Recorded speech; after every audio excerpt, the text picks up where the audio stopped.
Hola, soy Alberto. Espero estén todos bien. Les voy a hablar de arte conceptual. El arte conceptual es un movimiento artístico que surge en los 60. Para el arte conceptual lo más importante, como su nombre lo dice, es el concepto.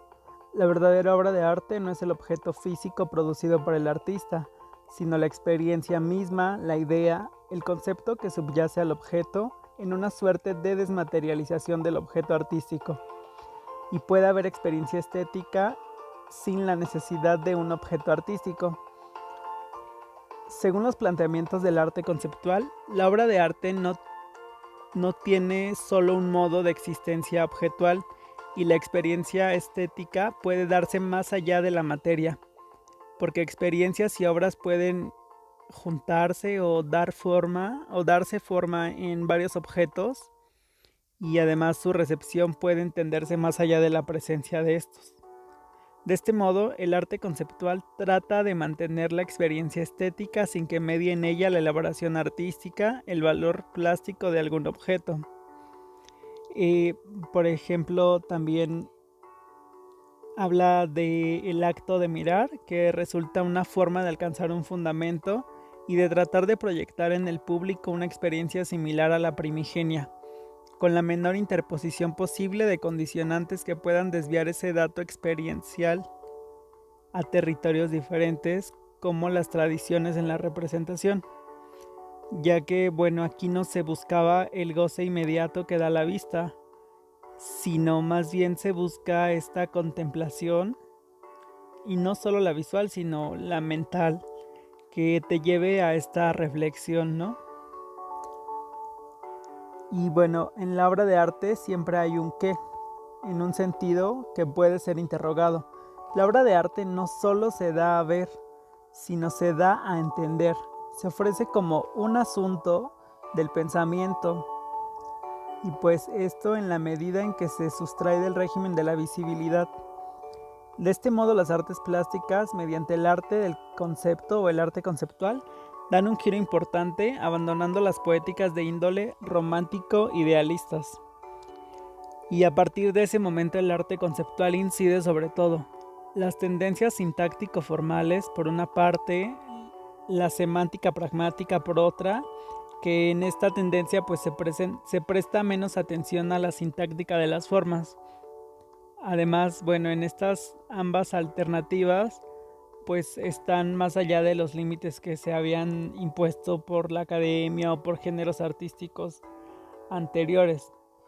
Y la tercera tendencia se cuestiona el estatuto existencial de la obra como objeto.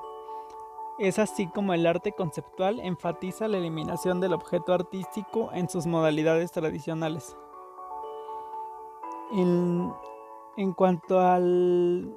Bueno, Duchamp sería uno de los grandes precursores o una de las grandes influencias del movimiento con sus ready-made, pues fue el primero en darle más importancia al concepto que al objeto artístico, donde habla más de este proceso de contemplación intelectual y no tanto visual.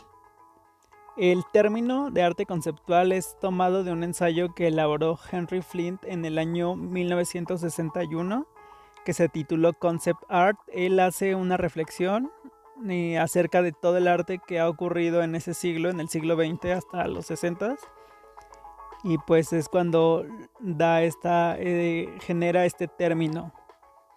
Además del artista americano Sol Lewitt, que escribe un artículo que se llama Párrafos de arte contemporáneo, se publica en Art Forum. Estos los hace entre el 67 y el 69 en Nueva York.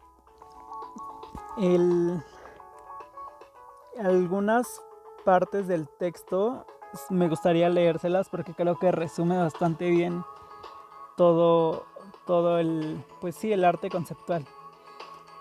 Dice, me referiré al tipo de arte con el que estoy comprometido como arte conceptual. En el arte conceptual la idea o concepto es el aspecto más importante de la obra.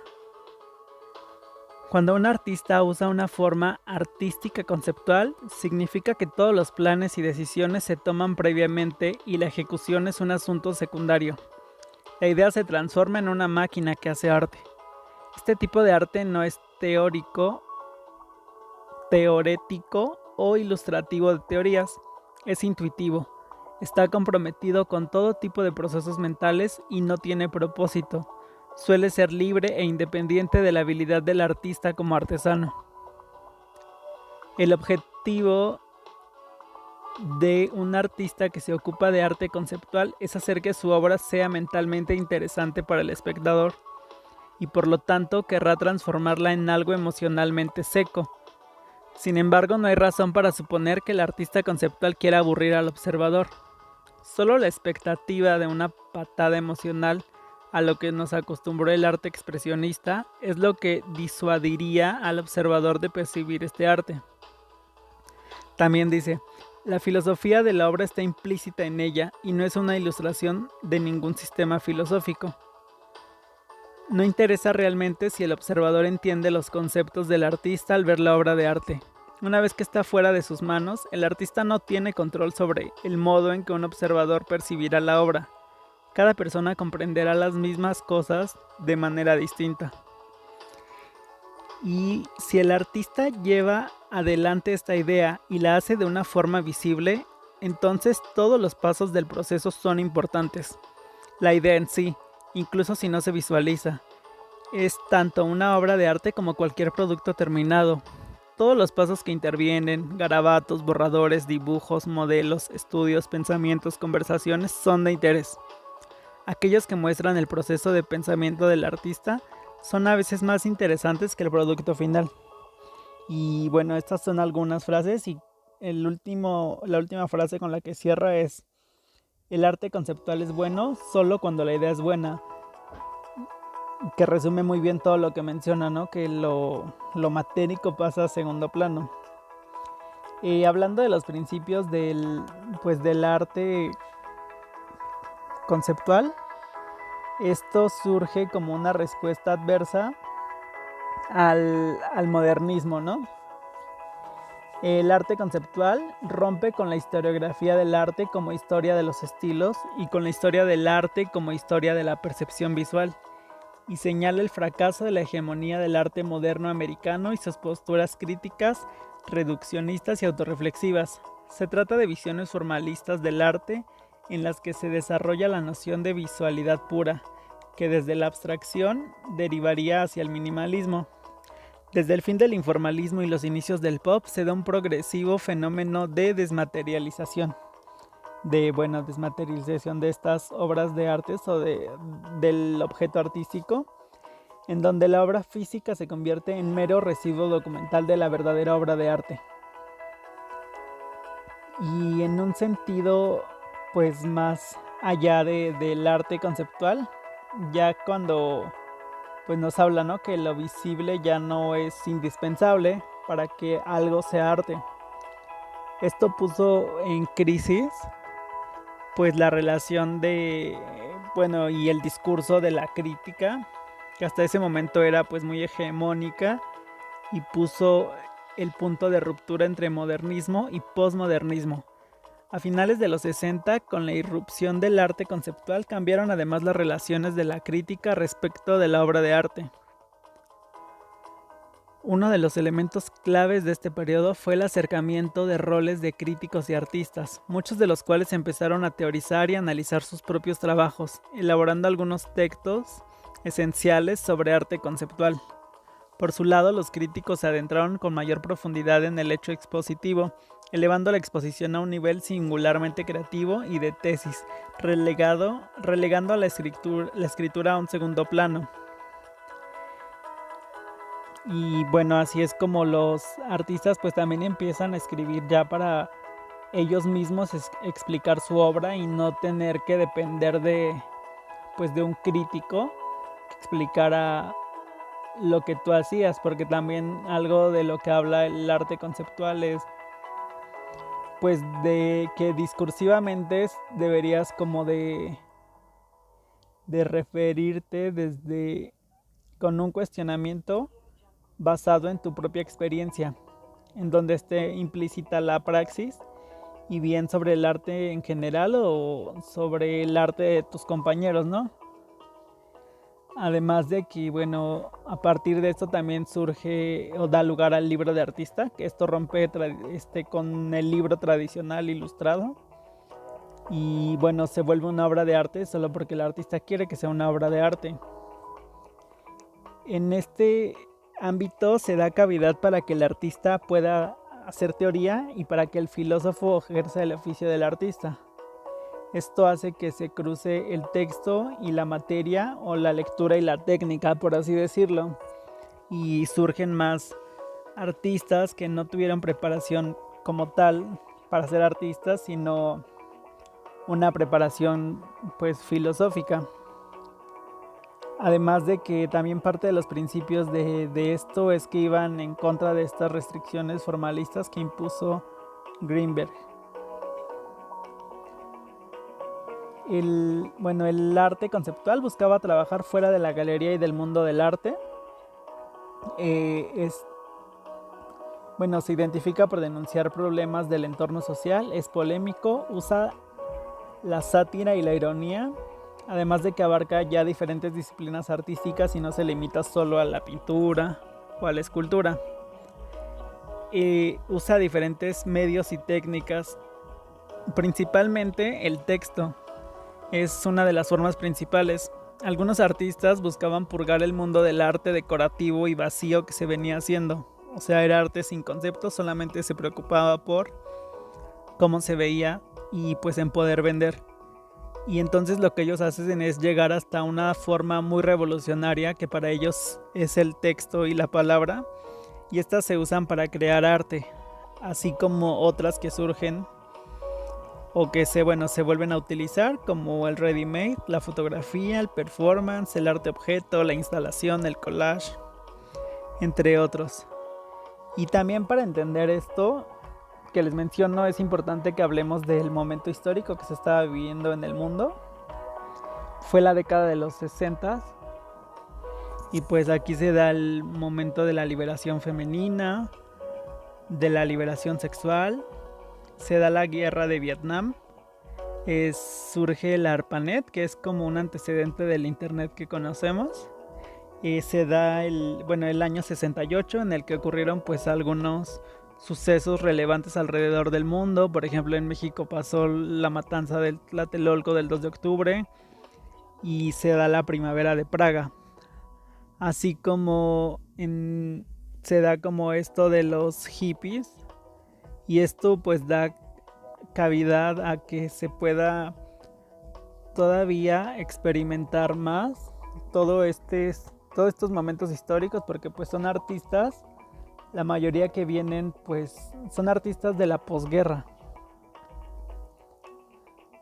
Y bueno, vamos a empezar a hablar ya como tal de artistas conceptuales, y será un poco breve porque son varios, y también de las principales obras con las que se asocian al arte conceptual.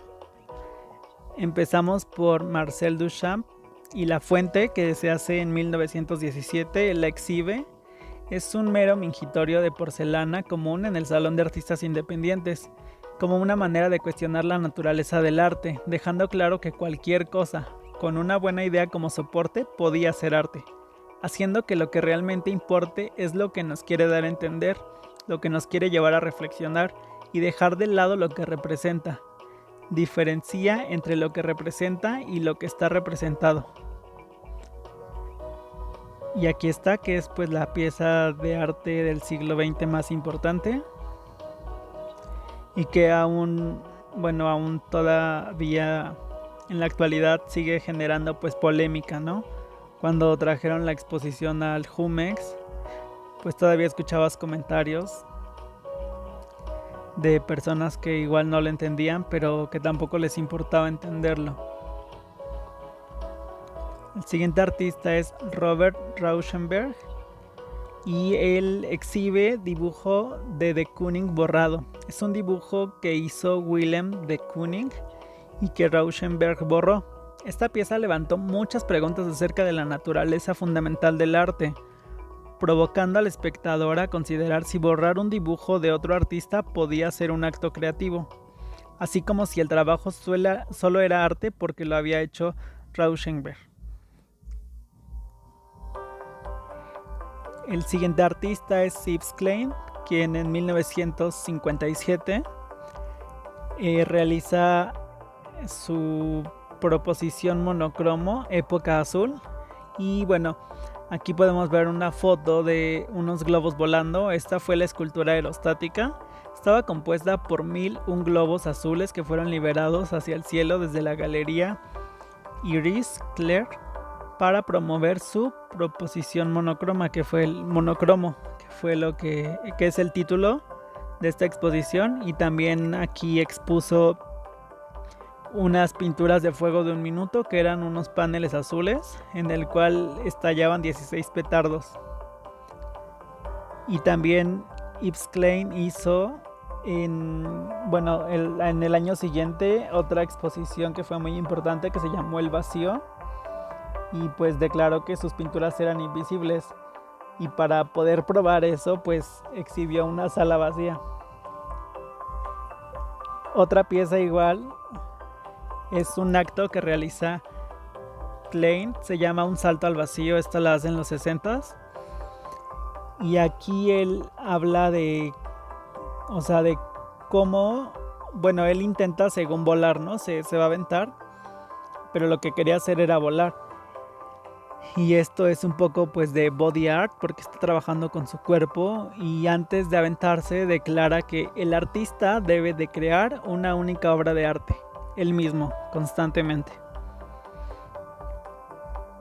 El siguiente artista es Piero Manzoni, un italiano.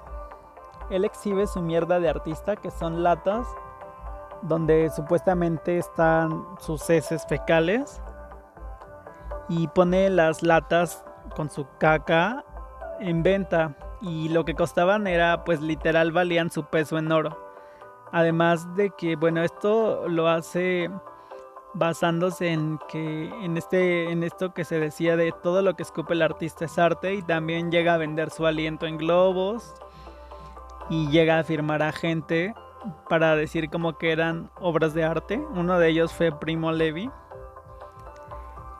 Y otra de sus piezas, igual del 61, aparte de la mierda de artista, es La base del mundo.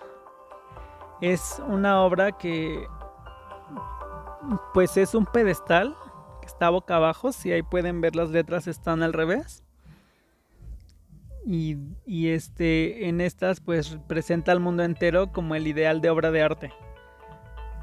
O sea, la forma habla de que pues todo lo que está en el mundo, cualquier especie, nosotros, los vegetales, los minerales y todo lo que contiene el planeta se transmuta automáticamente en una creación artística, y pues que esto es digno de admirarse, ¿no? Porque somos arte, literal. La siguiente artista es Yoko Ono. En el 64 publica su libro de artista Pomelo. Es un libro de instrucciones y dibujos,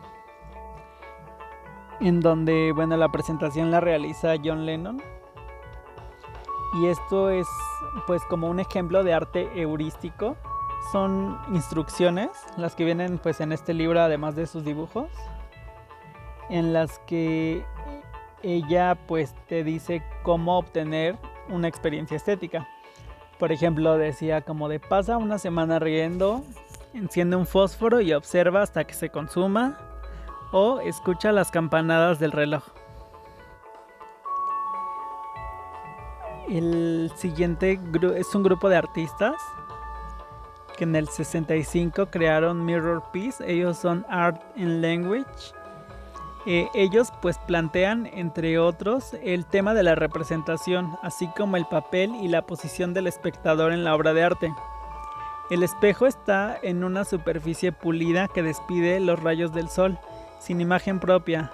Los artistas, acerca pues de este gesto de no reflejar, de solo reflejar los rayos de la luz, dicen, voy a leer lo que decían: lo que nos interesaba en los espejos está el hecho que un espejo produzca una imagen perfectamente transparente, pero eso no significa que no pudiera tener conciencia, tan difícil que sea, de la superficie del espejo a sí misma. La siguiente pieza es Una y tres sillas, de Joseph Kosuth. Esta pues la hizo en el 65, ¿no? Y bueno, él escribió: el arte que yo denomino conceptual lo es porque se basa en una investigación en torno a la naturaleza del arte. Una y tres sillas se considera una de las primeras obras conceptuales que el artista concibió.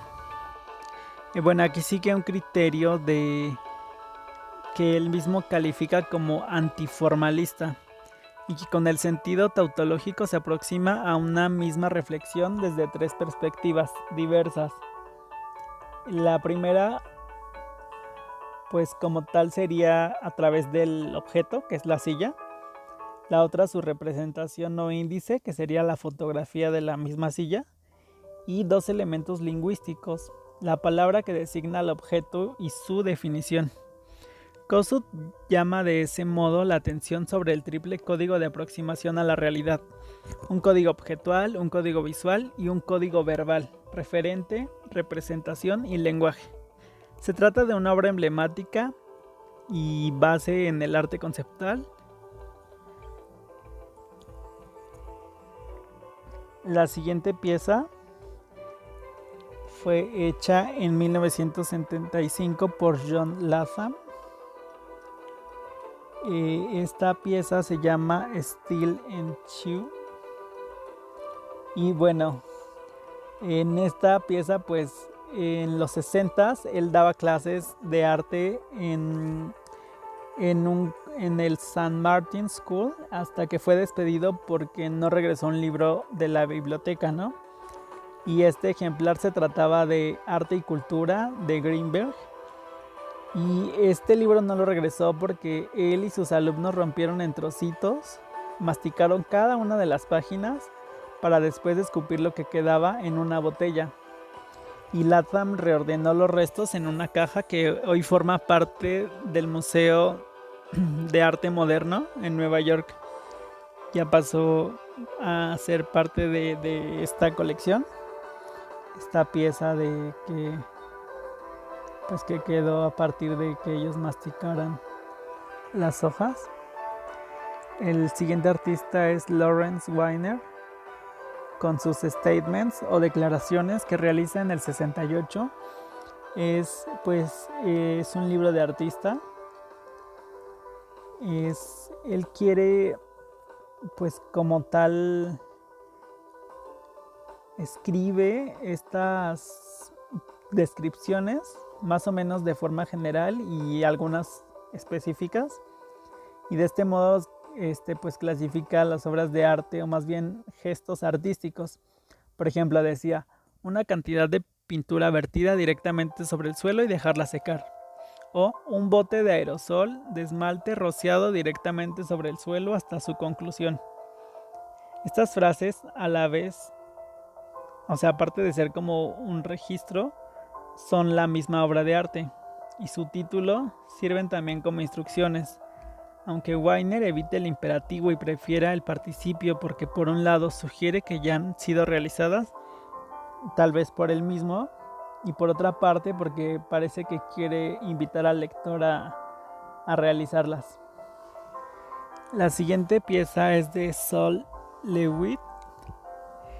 Bueno, él es un artista igual estadounidense. Esta pieza se llama Cubo enterrado, que contiene un objeto de importancia pero de poco valor. Él también fue ligado a varios movimientos como el conceptual, el minimal. Y en esta pieza es pues literal un cubo que enterró en el jardín de un coleccionista. Era una broma inexpresiva sobre decir adiós al minimalismo. Además de que documentó la escultura en fotografías. Y bueno, en la siguiente se pueden ver, ¿no? Así como está él y cómo va haciendo la pala hacia adentro de la tierra, cómo integra, bueno, esta escultura o este cubo y después vuelve a cerrarlo. Y aquí está otra vez como la parte conceptual de la despedida y la memoria.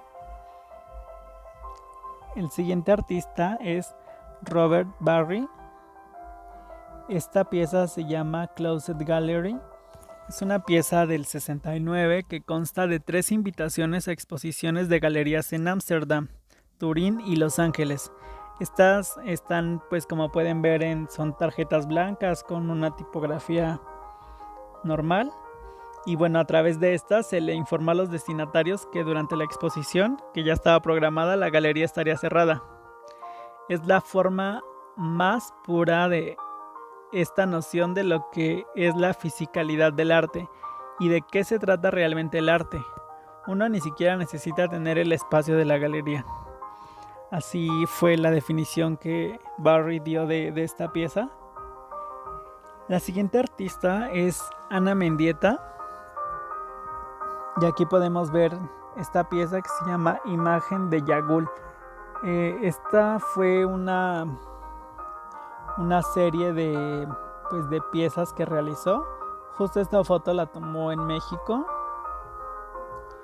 Y bueno, esta serie se llamaba Silueta. Y ella experimenta con muchos géneros que fueron emergiendo a partir del arte conceptual, como el land art, el body art y el performance.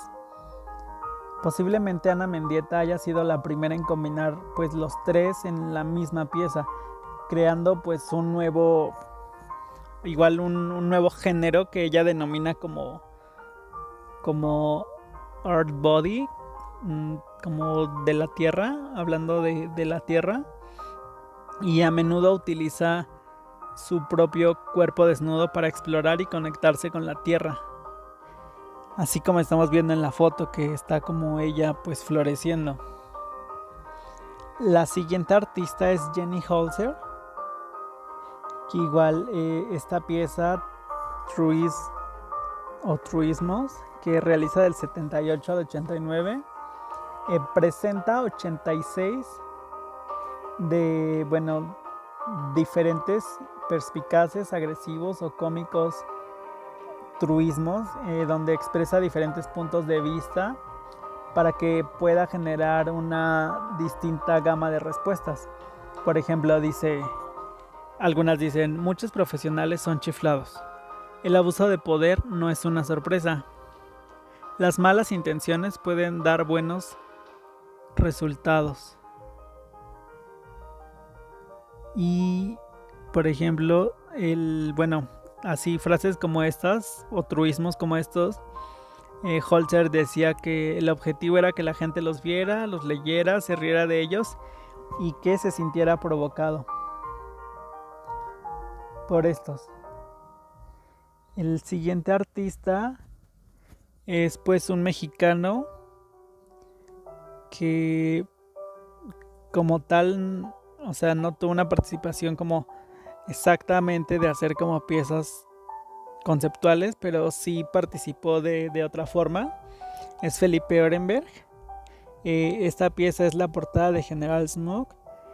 Él, en el 68, después de todo lo que pasa aquí con el 2 de octubre y esta situación de la matanza de Tlatelolco, él pues se siente pues impresionado, ¿no?, por toda esta situación que pasó, y él se decide exiliar junto a su familia en Inglaterra. Ahí es cuando con David Mayor y Marta Elión, que es su esposa, funda Voyez Press o Libro Acción Libre.